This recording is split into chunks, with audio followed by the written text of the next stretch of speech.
Turned my life around, man, after doing 18 years in prison, 5 on another bid, man, had natural life. First juvenile to be released, man, in the state of Florida with life without parole. Doing well, man, out here designing homes, man, engineering, doing it. Hey, glad to be here, man, up 365, man.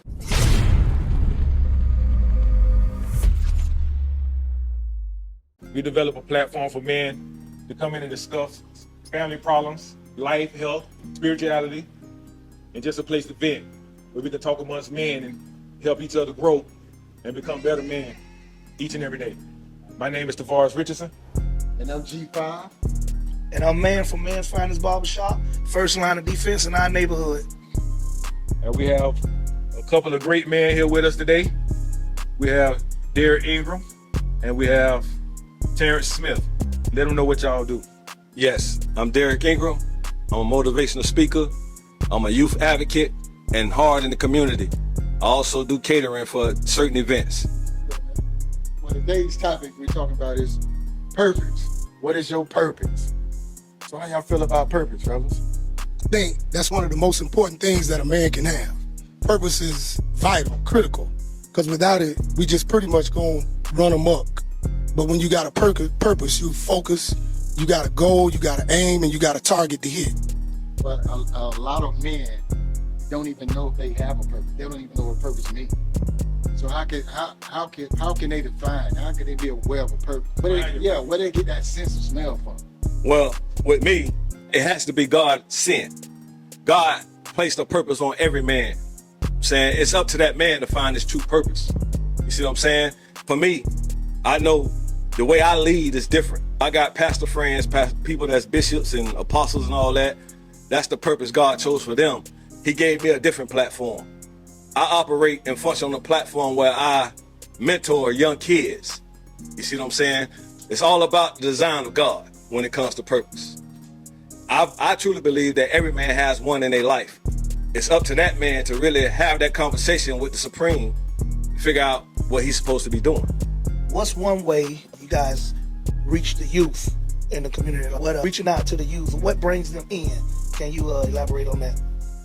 Yes, sir. Good question. Me personally, I like to attack and go to the schools. My organization that I'm affiliated with, Mentor, we actually have sit-ins where we go to these schools. For instance, Greco Middle School. I have some bros that's with me. We go in and we sit in with the teachers. We monitor the kids and we monitor how classes are being held. I'm saying it comes to a point where if a kid has discipline issue, you know what I'm saying? Me and my organization, we'll step in, we'll intervene. Because my thing is, we can't allow the kid just to get expelled or get suspended for his actions. So we can't give up on him because at the end of the day, that's our future we're talking about. So what better way than to grab them? We take them in the opposite room and we sit there and we talk to them, we counsel them. You know what I'm saying? And let them know the importance of an education. And I get that, but at the same time, you got to have the support of the administrators. You see what I'm saying? That's where the gap is. It's in the administration part. You got some teachers that love what they do, but they underpaid. You see what I'm saying? Right. But then you got them teachers that's just there for his paycheck. I'm saying you got you as a man and your cause and your purpose, you got to filter out that. And then you got to take that on. You know what I'm saying? I ain't gonna say every situation that we was in was a good situation, because I didn't came to a point where I really had to discipline a kid. I had to let that kid understand that I'm not on the school board's dime. I'm here on my own time. So when I'm here on my own time, this is what I expect. And with that being said, we got some great results out of that. I'm saying, and to the point where now some of my other bros, man, we in that school full time now. I got bros there every day of the week. You keep it rough, man. I done heard the story. I got a brother that's a teacher, man, at a high school, man, and I done heard stories where, man, the kids done put teachers inside the closets and locked them up. And it go down. So like I say, man, it's a hard task, man, getting the kids. But like you say, you gotta keep pushing them. It's all about the administrative team, man, that you have, your principals, your APs. You got to sit them down and have that conversation with them, man. Some things have to be discussed and talked about. You know what I'm saying? Curriculum is a curriculum. But at the end of the day, how can you effectively do your job when you have a kid in your classroom acting up that's causing a disruption to all the other kids? You know what I'm saying? You got to lay the foundation. And it takes a strong teacher to do that. Like I said before, you got some teachers that actually passionate about what they do. Saying they look past the low money that they get paid. But then you got those that just say, well, hell, I'm just gonna come here, do what the 8 hours they pay me for, I'm gonna get them these 8 hours. So I think that's attributed to a lack of male leadership in the house. That's what I was finna Well, say to that. I can honestly say, and this is just my opinion, yes. Because at the end of the day, let's be real, some parents send their kids there for a daycare. They treat the school system as a daycare. Right. That's not really what the school system actually set up for. They can't. But, and I get that, but at the same time, you got to understand, you want to spend all that money, all that time to get that degree. At some point, your job got to mean something to you. You feel what I'm saying? It has to mean something to you. If it don't mean nothing to you, why put yourself through all that? So I look at it a little different. You trying to get into the youth, Right. and try to change their outlook. My mindset is we need to get to the parents. Exactly. You see what I'm saying? And that's Exactly. that's really the meaning of this whole Man Up 365. Exactly. We need to turn men into men. Exactly. See what I'm saying? Exactly. So if we got a child who is disruptive and going through something, it's probably because his father's not in his life. And guess Or what? not doing right by him. And guess what? 95% of the time, that's what the problem is. So how do we fix that? So with that being said is we need to develop more mentors that's going to come in and embrace that kid first and Is it the foremost. kid or the father? That too, but in order to get to the father, you got to work through the kid. You know what I'm saying? Because some parents, they got this fixation, especially when you're dealing with single parents, like single mothers. They done put it in their mind, they're going to raise this boy to be this way. Right. You feel what I'm saying? Because they ain't got no help. And I understand that. Exactly. Some of these young men became husbands in their household. But you just forgot about the man when you said that. Yeah, right. With the man in the family. Right. So this is the outlet for that young man. Right. So young man, he having issues at home. He dealing with some stuff. Say he trying to find himself. We all been teenagers at one point in our life. Right. He trying to find himself. He trying to maneuver to this thing we call life. Right. So it is my job and my brother's job to come in and help guide them and give them some sense of direction. So what you saying is we gonna teach them how to be men so they can raise their kids. Exactly. Now, a conversation definitely has to be had between you and that single parent, whether it's a man or a woman. Here's the deal. The way you run your program might be different from how that woman or that man run their household. Right. So it's got to come to an understanding between the two. Me as a mentor and her or he as a parent. So what if it can't come to a common ground? How can you still be effective to that child? Well, at the end of the day, you got to take the child's education into consideration, right? You know what I'm saying? Everybody know our school system is failing our kids. Correct. And their attention span small. Right. And all, Attention come span on. small, Yeah, thanks to bro. social media and everything Yeah, else that they got going on out here. Yeah. Right. You know what I'm saying? Yeah, So us as mentors and as parents, we got to switch the switch. You know what I'm saying? Okay. Get them activated, reactivated, and reacclimated to a new system. Mm-hmm. You see what I'm saying? I'm not saying it's something easy to do. You know what I'm saying? Because one that's the worst thing man could have ever created, a cell phone and social media. And they ain't going nowhere. It ain't going nowhere no time soon. How they gonna So be us as parents and mentors, we got to know how to kind of act that, switch that switch, and say, listen, we got to invite them to something different. Open up their mind, because you got to understand they're still kids. So at the end of the day, you still got that room where you can remold them, reshape them. You know what I'm saying? It's gonna be tough on the parents' perspective because you allowed these things to these kids. You allowed this to them. So you open up that door, that Pandora's box. You open that. We allowed it, but we fighting against things. We allowed it, but we fighting against a machine as well. Right. Because again, your kid ain't around you. When they around, their peers are on the internet. Their peers are learning from the internet. You know what I'm saying? So again, it's all over the place. Right. So I believe in this thing called structure, right? Just like a house. You know what I'm saying? Before you build a house, you got to have the foundation. Right. Foundation has to be laid, right? You know what I'm saying? So I believe in common ground. You lay that foundation. I'm not saying restrict them in any kind of way, taking them privileges from them, but open their minds to other You things. know, I have to take it somewhere. Exactly. Eventually, you're going to have to. Give you an example. You know what I did for my kid? I'm gonna keep it real. My kid is a computer kid. Right. He said, Dad, I don't want to play sports. And look, he come from a household, that's what we do. It was a different world for me. So what I did was, hey son, you ain't gotta play sports, but you got to bring me home good grades. Exactly. All right? So now I realized, hey man, my kid just want to be on this computer 24/7. Play these games through this here. So this is what I told him with the game. Look at this, son. This is what we gonna do. You can't play the game during the week. Shut it down. you got to earn it. On the weekend, you play that game. You get it all in. So now, I took it away from him. And I took it away all the way until he became a teenager. Meaning from the age 5 on up, he had a cell phone. I took all that away from him until he became a teenager. That would work for me. That's how I got him to, of course, because if not, they come on. My granddaughter's shops. Can I say something? On and off. He said 3 things that really stuck with me. He said structure, direction, and give kids other options, so to speak. You didn't use that exact word, but that's important. It's just like you say, your son loved computers, but you want him to play sports. Now, even if you would have made him play, he might not have liked it, but it would have been something in his arsenal that if he would have became good at it, he would have been able to use later on in life. Exactly. So that's why it's so important. Like the brother here said, you got to go in and give them that direction and that structure, because even if they don't use it, it might be something that they can use for a little small period of time. You know what I'm saying? For 6 months of their life or a year of their life, just to have a job to carry them through to what their vision or their purpose is. I have a question for you, T. I heard your story, man. You know what I'm saying? And just listening to it, man, reminded me of some of the things about myself. I know what I've been through and everything as well. I want to know what event we recording a podcast. This podcast, you feel me? I want to know what in the home. Some of us did have everything. Some of us didn't, but we still had structure. You get what I'm saying? Some of us had structure. Where was it? Do you remember? Can you recollect? What was it? What was it that made you jump off the porch? For me, I came up in a family, man, where my mother was an educator. She was a principal. My dad owned 3 businesses. We were living in Miami. So then my mother ended up getting a job at Florida State University as she ran the student counseling center. So here it is, I'm in Miami. Now you moved me what I call the Mayberry, which is Tallahassee. And when I came there, man, I'm in a BMW, BBS is on it, kitted low. I'm 16. So that started a little beef. This was in 84.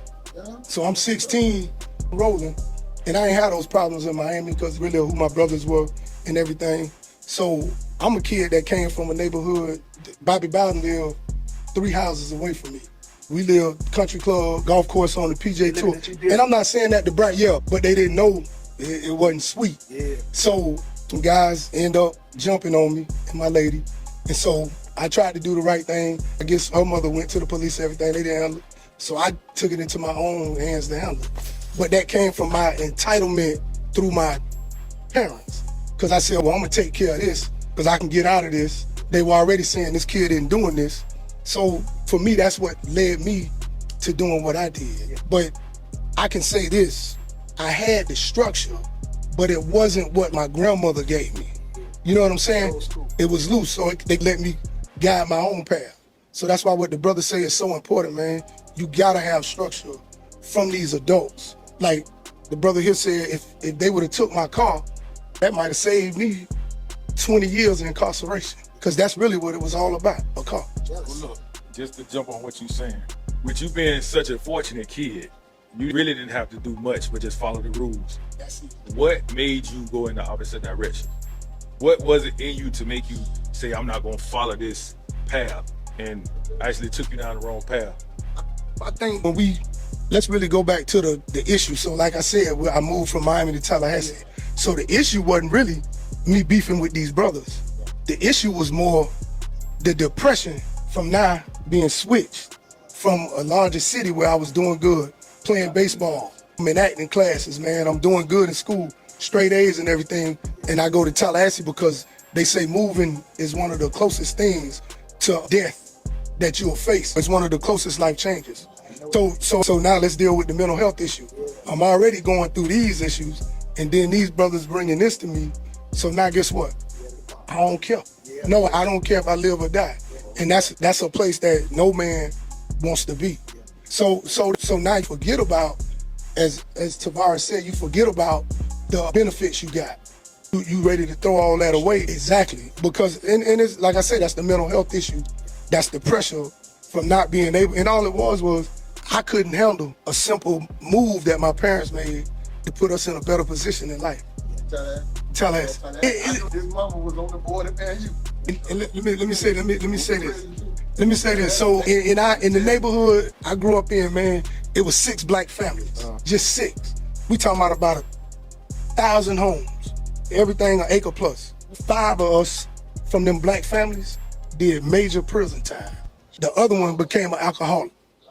So I'm just saying that was the pressure back then for us that we couldn't handle.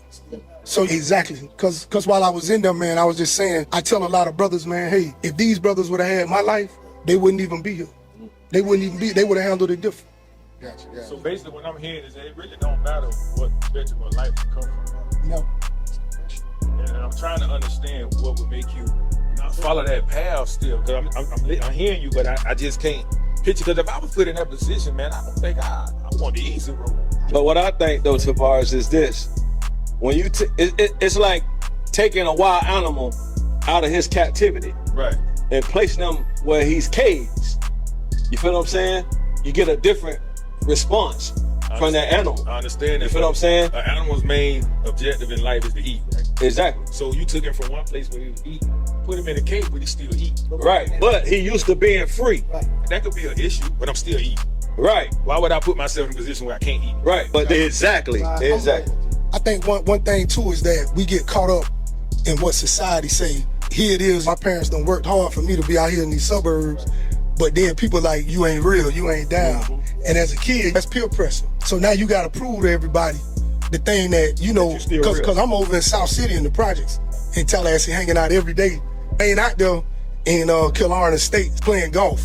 So I had to learn and grow into that. So when I went and now I'm doing time, now I understand. I'm doing this life sentence. I understand the things that led up to me getting here. So now when guys come up to me, man, you ain't from the hood. I say, you right, bro. Because my people worked hard to keep me out of it. So I grind here, and I'm trying to now get back. But here's the thing about it. If you had that structure a little bit, when you finally get your mind right, that's going to be the thing to pull you from the bottom. Exactly. Where you put yourself, where you didn't even have to do it. Nobody went during that process, like a cousin, a brother, anybody. Nobody was what now? Hold on. Yeah, wasn't nobody. They didn't know how to get in it because I'm the first one from my family to do that. So you big cousin, you the... No, well, my brothers, they grew up in the swamps in Miami. So The reason I say that, not to cut your wisdom, man. The reason I say that because my little brother graduated from Florida State. So when it was his turn coming up, I was screaming as yo, look at bro, this what the game is. Look at bro, we different. I need you to be different than everybody. You know what I'm saying? I didn't have that. He was short and small. That's why I asked that, because It was. I knew me feeding him and feeding him, he was gonna change the game. Y'all know how he came out. He changed the game. Peter Ward, best friend. You feel me? Oh, he was there. Okay. Peter Ward, best friend. He clowned. He graduated from there. Then we learned something. He got there too. My uncle, one of our great ancestors, one of the first black men to graduate from Florida State. They got a statue on Florida State. But that's the importance right there. I felt I didn't have nobody in my ear like that, but also you feel entitled. And let's just keep it 100. I feel like I'm getting busy doing what I need to do, handling my business, which was the wrong thing to do. But at the same time, I don't understand the responsibility that's coming to me because I ain't never had none. Everything been handed. Right. This is a question for both of you. So, number one, question first is when you got everything together, man, what inspired you to move forward in a positive way with your situation and to improve your life and start inspiring everyone around you as well? And as for you, what inspired you to get started working with these kids? Well, for me, I look at my upbringing. I too came from a poverty-stricken family, and my father played a pivotal role in my life. You know what I'm saying? He laid the foundation for me and taught me the importance of being a man. You know what I'm saying? He never said the road was going to be easy. You know what I'm saying? And I think that's where society failed our kids. You see what I'm saying? So with that, I took what he taught me, I honed into it, and then I just went to reaching back. You know what I'm saying? That gave me that platform to level up and try to enrich what my life learned lessons and instill that into these young youth that's coming up. I'm saying, because like we said earlier, you got some kids that don't have that father figure in their life. I'm saying, I got 6 sisters, bro, and I can actually tell you this. 5 of them raised their sons and their daughters by themselves. You know what I'm saying? They had that, but you can't count him. You know what I'm saying? You can't really count him. You know what I'm saying? So they did what they had to do, and I sat here and watched this. That's what I summed it up with. Yeah. But at the same time now, you have these significant men in your life, but are they pouring into your kids? You know what I'm saying? Some men are there just for a season. You need that man that's there for a reason. You feel what I'm saying? It's a reason why that man is placed in your life. The reason is that he's gonna help you enrich your kids. You know what I'm saying? He ain't trying to take the place of that young man or that young woman's father. He ain't trying to do that, but at the same time, he's trying to teach them values in life. You know what I'm saying? That's where them single parent homes lack in. You know what I'm saying? Because you're a man, that doesn't necessarily mean you know how to live life. That's what made me better. You see what I'm saying? Because and the flip part of that is that same boyfriend, he might not have that in his life. So I'm saying, so he practicing what was dealt to him. Exactly. Ain't no blueprint. At all. I know I learned from my mom had a couple boyfriends. Ain't nobody born to us. I learned how to be better. I got baby step kids out with their mom right now. So with that being said, man, I decided, it came to a point in my life where I decided I look at my nephews, my great nephews, and I look at the qualities of life that they was offered. You know what I'm saying? Let's be honest. Being African American, I don't know too many rich black people. None of my generation was born with silver spoons in their mouth. You know what I'm saying? We had to get it from the dirt. You know what I'm saying? And I'm not quite sure I ain't the only one on this panel that can attest to that. You see what I'm saying? So we had to get it how we live, so to speak. You know what I'm saying? So with that being said, I took that responsibility. I took that and owned it and said, listen, how can I change the dynamics on how our kids grow up? A lot of kids today don't know they have choices. I'm that outlet. I'm here to let you know you have choices on what your future life may look like. You know what I'm saying? If you give me a second, let me pour into you. Let me give you a sense of direction, a sense of purpose to make you better. Not just for you, but for your family. Your mother that raised you by herself. You can make her life more comfortable. Your sisters, your brothers, you can make their lives more comfortable. Do you think doing that, make sure I'm saying it right, do you think doing that you crossing the line? Because we said earlier in the conversation, and correct me if I'm wrong, but you said that we have to start with the kids. Right. But what if they're trying to tap into their kids, get into their kids, and they can't, but then you got building the structure for their kid that has to do their planning, you have to come to them with. So once again, that's a conversation that you and that single parent have to sit down and discuss. I'm saying that's a conversation that you got to have with them before you actually take their kid on. You see what I'm saying? That's a discussion. Like me, if I'm dealing with a single mama, a single mother, you know what I'm saying?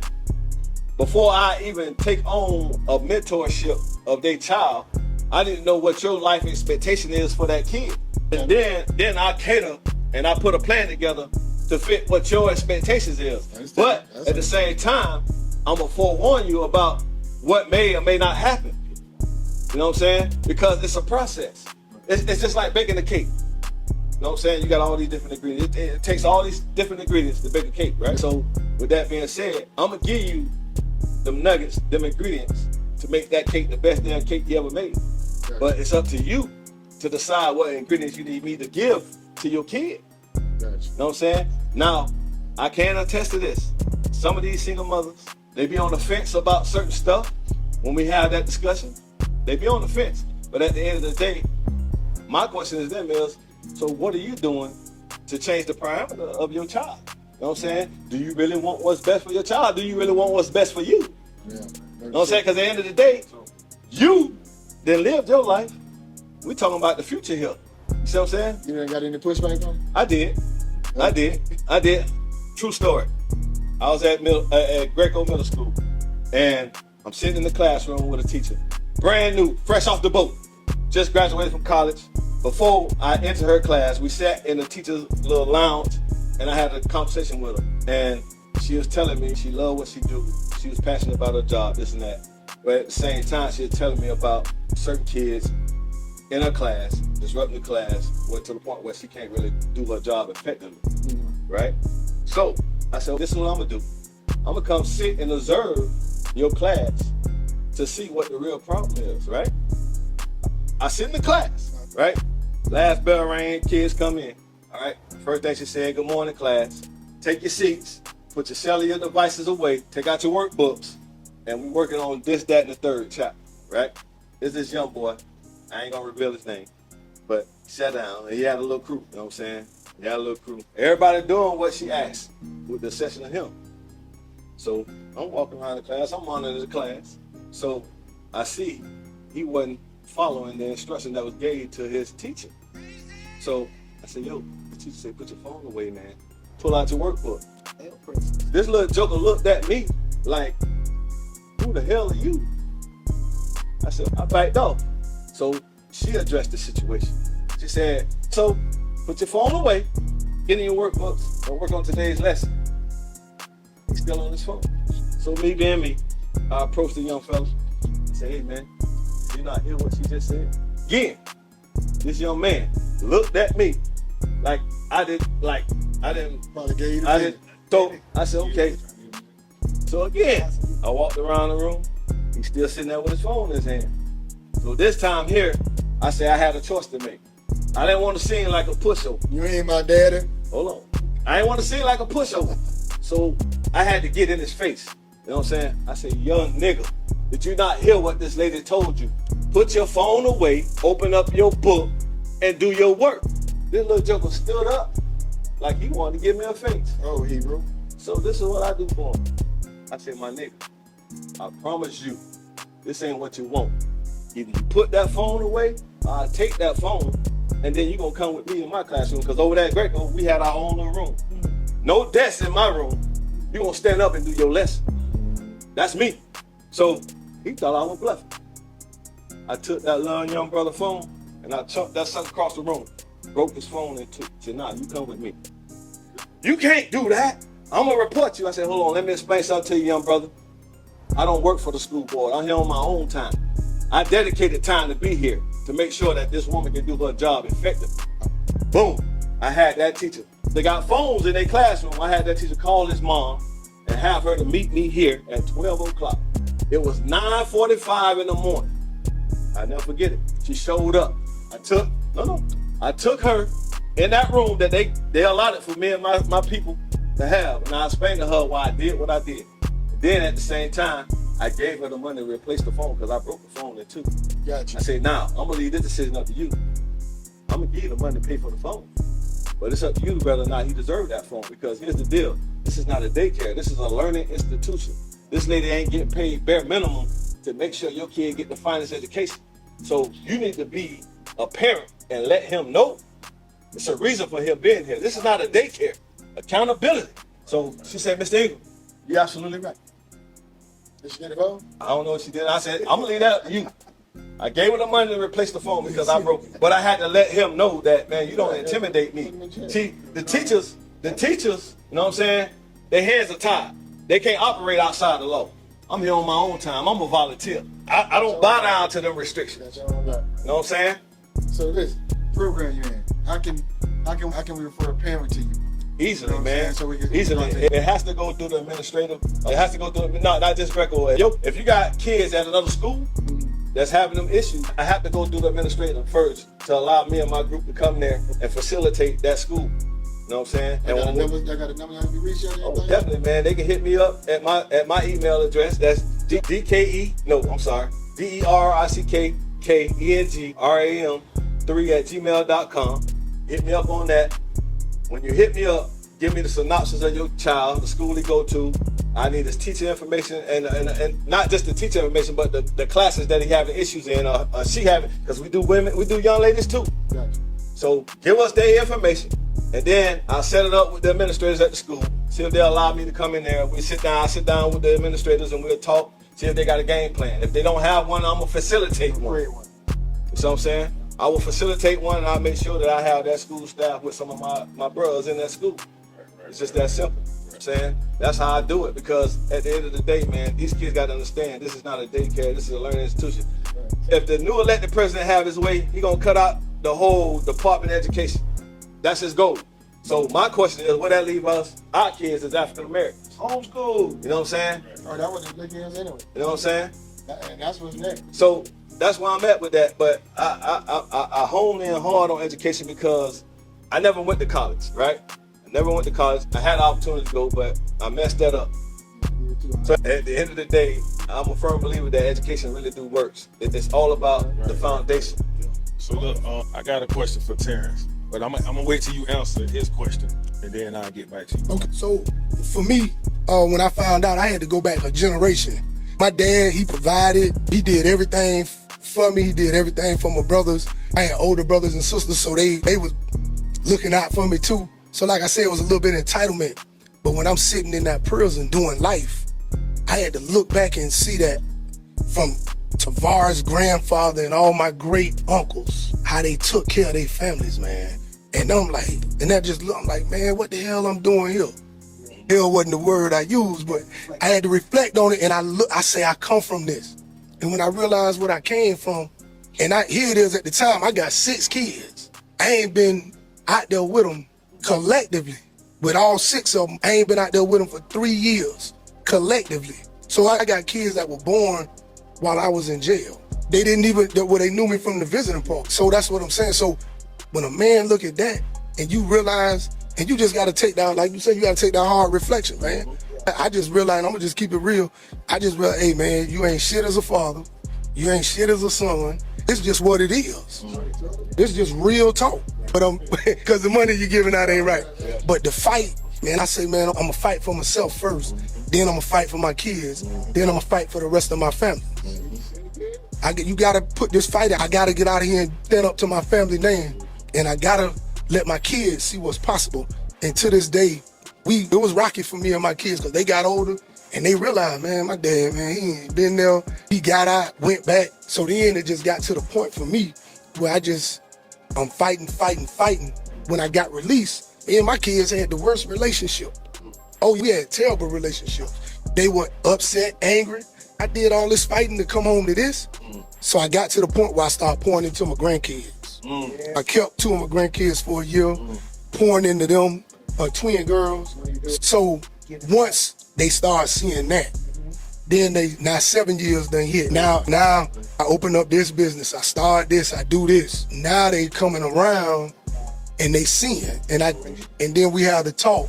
And I say, look, if I ain't taught y'all nothing in life, the one thing I taught y'all was that we can rebound from anything. So that's what y'all got in y'all DNA. Yeah, because you're down, that don't mean you can't get up. That's right.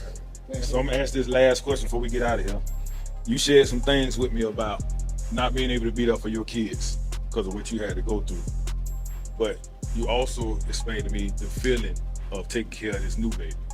So give me some enlightenment on that feeling, that joyful feeling that I'm finally here and I can do this. Talk to me about that. So I got a 6-month-old now, man, and he got nieces and nephews that's double digits. That's double digits older than him. But just to be in that hospital, and not even before the hospital, just to be there for his mother. Right. Go to the doctor visits and pay the copay. Right. And little things like that. Hey, it meant the world to me, man. So I understood what true fatherhood was. I was able to experience it. Right. And even now, he's 6 months old, he calling me daddy, Man, the feeling when I get up every day and I go grind, and I know that if I ain't got nothing else, exactly, I'm gonna be able to leave him. You got a purpose. That's right. I'm gonna be able to leave him this business. I'm gonna be able to leave him this business too. And with the wisdom I have now, and I let him know now at 6 months, I'm in his ear, you got a special calling on your life. And that's all I tell him. And it's crazy because we went to church and have him dedicated, because they don't do a Christian. And the pastor just told us, say, look, don't let anybody hold this little boy. That's right. So his mama looked at me, she couldn't believe it. We probably about a 20-year age difference. And when the pastor said that, brother, I just say, I told you, this boy got a special calling on his life. And that's where the protection now as a father come in, where it ain't gotta be physical, but it's spiritual, and just praying over his life. So I like that. And with that, I'm gonna say this. When that pastor told you that, it was an aura, right?